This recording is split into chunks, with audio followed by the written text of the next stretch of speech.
এই যে বন্ধুরা, কুমড়োর শাক খাবো তো আজকে শাক খেয়েই ফেললাম। দেখুন, একটা গাছ লাগিয়েছি আমি, তো গাছটা খুব সুন্দর হয়েছিল।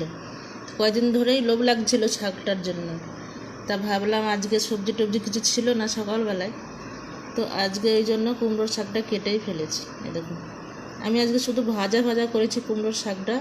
তার কারণ আমার মা এরকমভাবে রান্না করতো, শুধু লঙ্কা দিয়ে নুন হলুদ দিয়ে ভাজা করতো, আর কিচ্ছু মশলা দিত না, কিন্তু খুব ভালো লাগে, তাই আমি মায়ের মতো করে করেছি। আর এখানে ভাত আছে আমার। আর এই যে কালকে কাতলা মাছ রান্না করেছিলাম। আমি মোটা মাছ পছন্দ করি না, এই অর্ধেক খেয়েছিলাম, অর্ধেক এই যে রাখা ছিল ফ্রিজে, এখন এই মিনিদেরকে দিতে হবে।